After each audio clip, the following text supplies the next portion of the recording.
c'est Lalo. Aujourd'hui, je vous présente mon Quiver Ski chez Line avec Thibaut Audouard pour nous éclairer sur certains détails. Moi, le ski que je compte utiliser pour les jours de poudreuse, les gros jours de poudreuse, c'est le Pescado en 180, c'est une taille unique. Donc c'est vraiment l'arme pour flotter en poudreuse très profonde. Il a quand même cette technologie qui est assez surprenante, c'est la queue de pie à l'arrière. En fait ça permet de flotter encore plus tout simplement.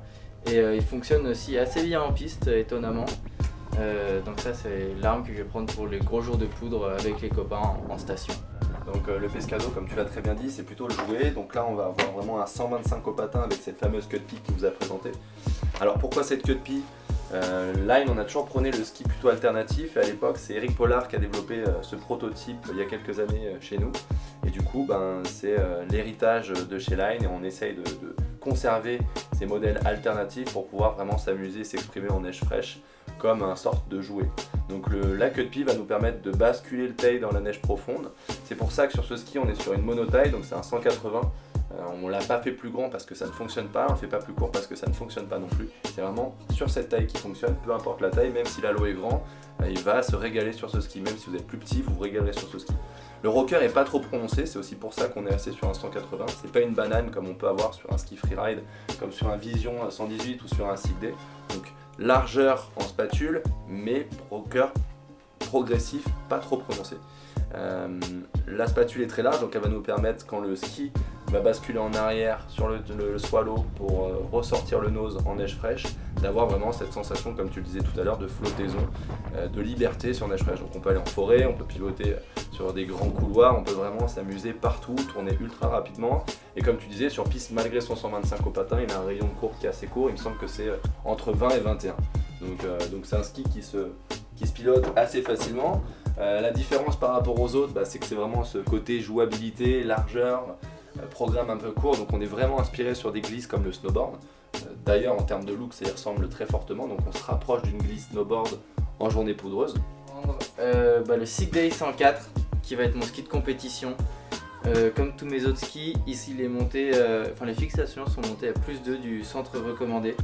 Ce ski je l'ai choisi parce qu'il est super stable, très puissant et plutôt assez agressif. Donc pour la compétition c'est ce qu'il faut, et les jours où les conditions sont pas au rendez-vous, c'est l'arme qui permet quand même de passer un bon moment, même si les conditions sont pas superbes. Le Sig Day, on est sur une version, comme tu disais, peut-être un peu plus stable, plus confortable, avec une sûreté, c'est-à-dire que tu pars pour une compétition. Je pense que c'est une arme sûre. On a de la neige un peu dure, ça fonctionne. On a de la neige profonde, ça fonctionne aussi. On a de la trafole, ça fonctionne. On peut sauter des cliffs et avoir vraiment cette stabilité sur les réceptions, donc ça fonctionne assez bien. La technologie particulière de ce ski, donc on a un rocker assez progressif, c'est la gamme Sig Day, donc on a plusieurs versions, on a le 88, 94, 104 et encore un 114 plus grand. Donc rocker assez progressif, petit rocker en tail, mais sur un tail beaucoup plus fin que sur un Vision ou sur un Pescado.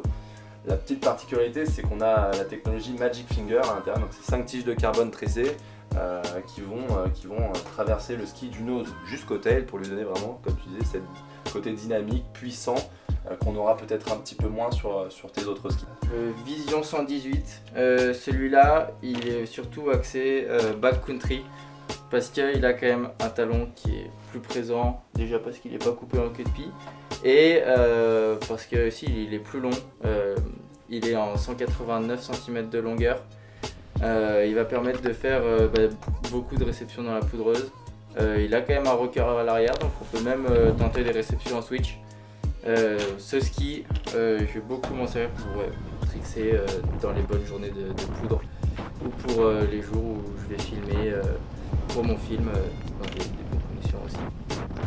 Et le Vision, c'est une gamme chez nous qu'on décline en 3 skis, 98, 108 et 118.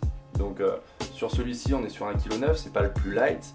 On cherche pas à avoir un combo ultra light, 98 fait 1,5 kg, 108 1,6 kg.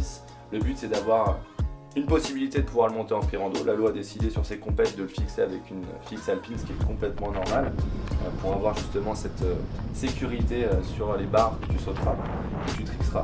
Donc on vient chercher un petit peu plus de longueur, on a une technologie différente, donc on est aussi sur un Polonia plus érable pour conserver cette légèreté. Et notre technologie particulière à l'intérieur s'appelle le THC. Donc non, ce n'est pas de la drogue, c'est fibre de verre, aramide et carbone. Donc on a encore des tiges en carbone qui viennent traverser le ski du nose jusqu'au tail et qui vont amener une certaine puissance couplée à la légèreté de ce ski. Donc vraiment grosse sensation de flottaison, rocker assez prononcé sur une grande taille, plus de flottaison que sur un Sigday et beaucoup plus stable en termes de tricks et de sauts qu'un Pescado. Donc voilà, on a un quiver qui est très complet, qui reste quand même sur de la largeur parce que Lalo pratique le free ski en compétition, donc on reste vraiment sur des skis larges de freeride mais avec des particularités et des fonctions un peu différentes pour pouvoir s'amuser tous les jours dans ton ski. Si vous voulez plus d'infos, allez sur le site lineski.com, tout est détaillé, puis vous pourrez voir aussi toutes les tailles, toutes les largeurs, la gamme est très complète.